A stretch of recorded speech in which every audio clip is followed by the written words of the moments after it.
আজকে আমি নিয়ে এসেছি পাস্তার রেসিপি। প্রথমে আমি পাস্তার পানিটি বসিয়ে দিয়েছি, দিয়ে দিচ্ছি পাস্তা, আলু আর গাজর কুচি করে কেটে নিয়েছি। এবার এটা হালকা করে সিদ্ধ করে নেব। আমার পাস্তাটা সিদ্ধ হয়ে গেছে, এবার এটাকে ছেঁকে নেব।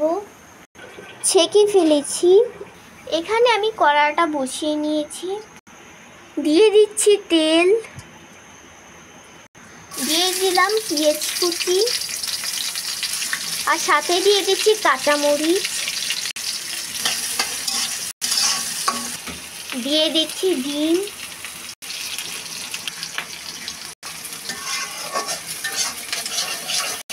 দিয়ে দিচ্ছি পরিমাণ মতো লবণ।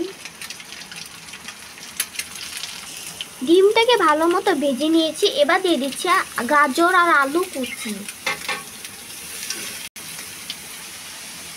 এবার দিয়ে দিলাম পাস্তা,